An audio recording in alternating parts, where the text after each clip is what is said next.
même s'ils sont plus beaux 40 ans après.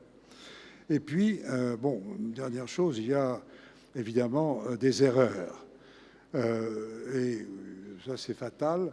Et vous êtes prié, quand vous aurez trouvé les erreurs, de les signaler au secrétariat qui transmettra, et on pourra au moins en tenir compte pour la version anglaise et pour peut-être d'autres versions françaises par la suite. Il y a, je dois dire, deux erreurs que j'ai trouvées avec effarement qui sont de mon fait. Alors, mes collègues me disent qu'il vaudrait mieux pas en parler. Alors, c'est parce qu'ils vont peut-être pas s'en apercevoir. Enfin, quand même, on ne sait jamais. Et je préfère y aller carrément. D'une part, dans la table des matières. La table des matières est, je vous le dis, incomplète.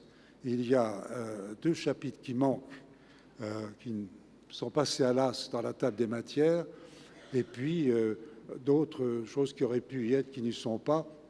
Et là, je bats ma coupe. Alors, un tout petit peu de cuisine. Nous avons évidemment rédigé sur Word.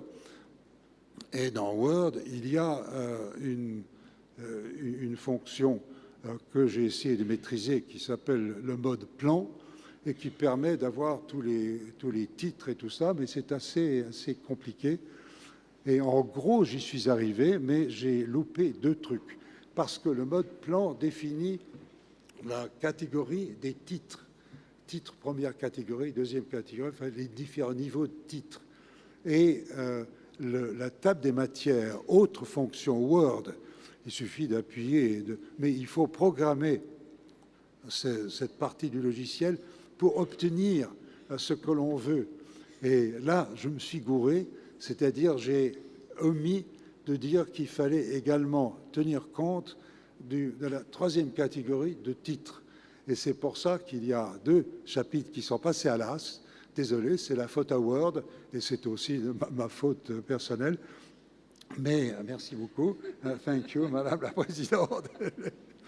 Et puis alors, il y a une autre étourderie de ma part dans un texte signé par moi, mais qui est tellement énorme que je ne vous la dirai pas, parce que c'est à vous de la trouver.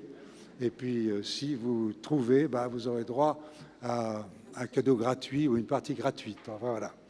Mais ça, c'est pour les erreurs. Cela dit, je pense qu'il y en aura d'autres. Alors, j'ai deux petites notes, deux petites choses à dire tout à fait in fine.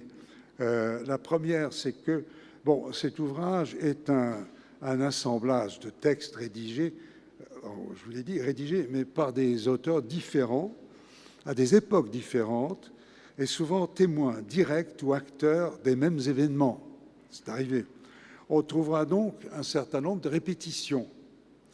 Il nous a semblé cependant qu'il n'y avait pas lieu de les gommer, à la fois par respect pour les auteurs et pour l'intérêt que représente la diversité des points de vue. Donc, tout aussi évidemment, il n'y a pas d'unité de style dans cet ouvrage. Parce que ça, d'abord, ce ne serait pas rendre hommage à l'extraordinaire biodiversité de notre profession. Mais c'est fatal. Mais enfin, un tout dernier mot, c'est de vous mettre en garde. Si vous avez l'idée saugrenue de lire attentivement ce livre, c'est un livre militant. Je dirais même que c'est un livre qui a l'air anodin, qui a l'air d'être simplement raconter le passé, mais pas du tout. C'est un livre même un peu subversif, parce que le récit de ce que les pionniers ont osé et réussi doit, et je sais que la présidente est d'accord, doit nous inspirer pour l'avenir. L'avenir qui est notre avenir. Quand je dis nous, c'est un nous dont je vais bientôt m'exclure, parce que si j'arrive à faire comme tout le monde, je passerai quand même un jour de vie à trépas, mais alors, enfin, mais je ne pars pas avec tout, nous partons pas tous en même temps. Il y a vous, et puis il y a les étudiants.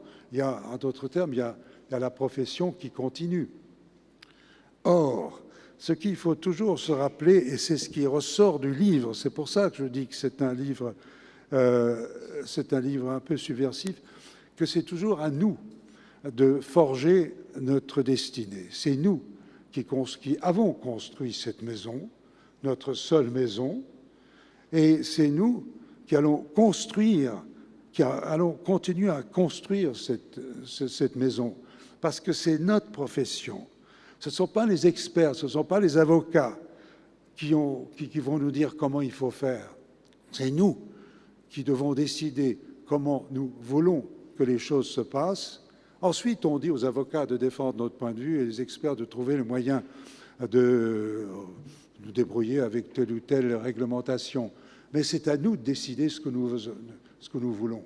C'est ce qu'ont décidé quand même les pionniers qui avaient eu quand même une vision assez extraordinaire, alors qu'ils étaient 33 ou 35 en novembre 53, ils ont décrété que laïque avait une vocation mondiale.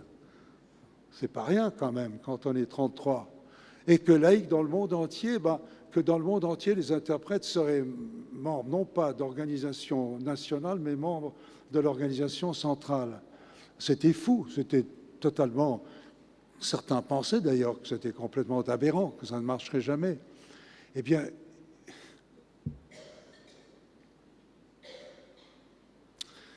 ils ont osé.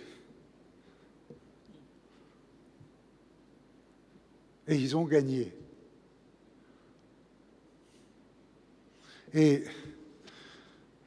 alors là, vous me permettez de me rattraper avec Shakespeare, parce que, et Henri V, quand Henri V d'Angleterre fait la cour à Catherine de France et veut l'embrasser, et Catherine de France dit « Oh, mais ça ne se fait pas », et avant le mariage. Et Henri V répond « Dear Kate, you and I cannot be confined within the weak list of a country's fashion. We are the makers of manners, Kate. » Voilà. Eh bien, nous aussi, we are the makers of manners. Merci.